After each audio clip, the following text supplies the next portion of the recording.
நிறைய வேலை இருக்குதுன்னா அப்ப எங்களுக்கு எல்லாம் வேலை இல்லைங்களா? நாங்க சாகுறதுங்களா? ஹாஸ்பிட்டலுக்கு ஒரு 47,000 ரூபாய் எடுத்துட்டு போக முடியாதுங்கிறீங்க. எப்படிங்க சார் எடுத்துட்டு போகாம இருக்கிறது? சரி 50,000 ரூபாய்க்கு இதுலயே சொல்றேன், செய்திலேயே சொல்றாங்க. அப்புறம் ஏன் சார் 50,000 ரூபாய் விட மாட்டேங்கிறீங்க? சரி வேண்டாம், அது ரவுண்ட் 50,000 ரூபாய் கூட இல்ல, 47,000 தானே இருந்தது.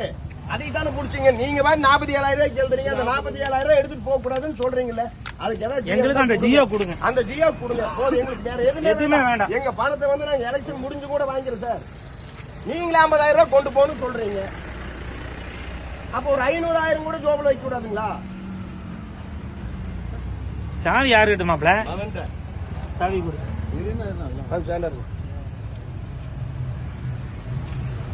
இல்ல ஒரு எங்க ஆர்டர் காப்பி கேக்குறேங்க. நாங்க பப்ளிக் கேக்குற சொல்லுங்க. பப்ளிக் எங்களுக்கு ஜியோ கொடுங்க.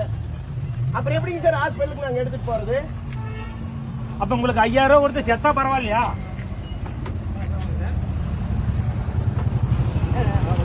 சார் ஒரு 47,000 ரூபாய்க்கு நீங்க வந்து ஏன் குடிக்கிறீங்க? 50,000 ரூபாய் நீங்களே சொல்றீங்க, கவர்மெண்டே சொல்லுது 50,000 ரூபாய். மறுபடியும் 47,000 ரூபாய்க்கு நீங்க கொடுத்து வச்சிருக்கீங்க.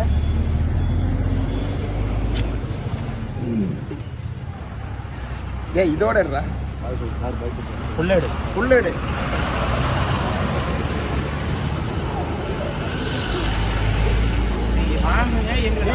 சார். நீங்க நாங்க லட்சக்கணக்கான 10 லட்சம் கொண்டு வந்தோமா, 20 லட்சம் கொண்டு வந்தோமா? ஹாஸ்பிட்டலுக்கு எப்படிங்க சார் எடுத்து போறது?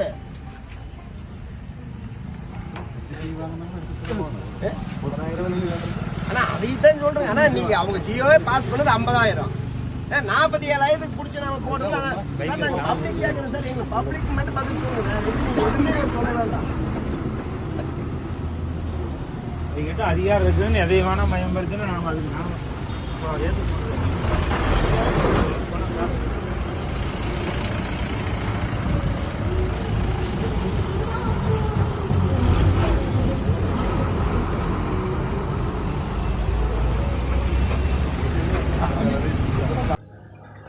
அனைத்து உறவுகளுக்கும் இது மக்களின் மறுபக்கம் சேனல் மூலியமாக வணக்கம் தெரிவிச்சுக்கிறேங்க.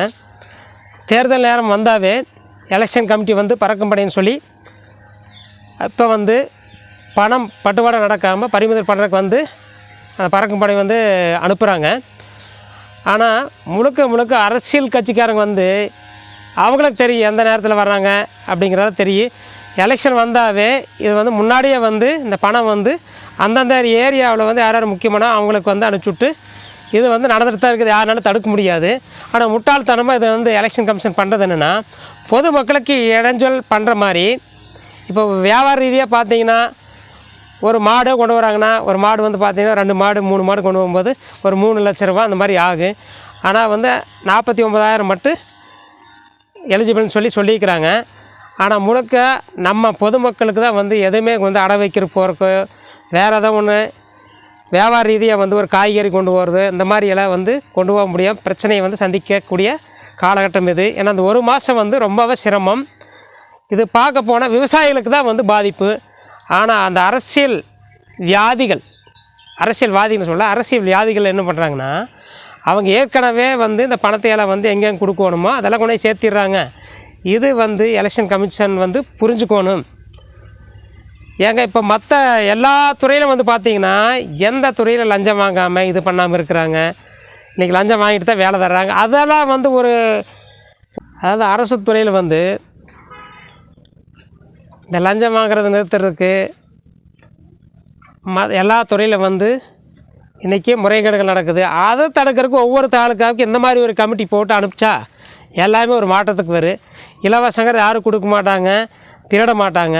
அதை பண்ணுறது விட்டு போட்டு இப்போ பொதுமக்களுக்கு இடைஞ்சல் பண்ணுற மாதிரி தான் வந்து இப்போ போயிட்டுருக்குது அப்படிங்கிறத நான் வந்து ரொம்ப ஆணித்தரமாக சொல்லிக்கிறேன். இது அத்தனை பேர்த்துக்கு தெரியும். ஆனால் இந்த ஒரு மாதம் வந்து அத்தனை மக்களை வந்து எந்த பணம், அதாவது ஒரு ஹாஸ்பிட்டல் செலவு கொண்டு போனவங்க கூட ஒரு நிகழ்ச்சி இப்போ வந்து நடந்திருக்குது சத்தியில். 47,000 ரூபா கொண்டு போனதுக்கு வந்து அதை பறிமுதல் பண்ணிக்கிறாங்க. இதை வந்து ஹாஸ்பிட்டல் செலவுக்காக கொண்டு போன பணம். இந்த மாதிரி வந்து வியாபார ரீதியாக கொண்டு போகிறதுமே ஹாஸ்பிட்டல் செலவு மூலையாக கொண்டு போகிறதுமே ஒருத்தர் கொடுக்கல் வாங்கல் இருக்குது, ஒரு கடனாக பெற்றிருப்பாங்க, அதில் வந்து கைமாத்தலாக கொடுக்க வேண்டியது வரும். இந்த மாதிரி பிரச்சனை வந்து பொதுமக்கள் வந்து இந்த ஒரு மாதத்துக்கு சந்திக்க வேண்டிய சூழ்நிலை இருக்குது. ஆனால் இதெல்லாம் சிந்திச்சு எலெக்ஷன் கமிட்டி வந்து மற்ற இந்த மாதிரி எல்லா துறையில் வந்து லஞ்சம் எதுவும் வாங்காமல் முறைகேடு நடக்காமல் ரெகுலராக வந்து ஒரு டீம் வந்து போட்டிங்கன்னாவே போகுது, எங்கேயுமே தவறு நடக்கிறதுக்கு வாய்ப்பு இல்லைன்னு சொல்லிக்கிறேன். நன்றி உறவுகளே, அடுத்த தொகுப்பில் சந்திக்கலாம்.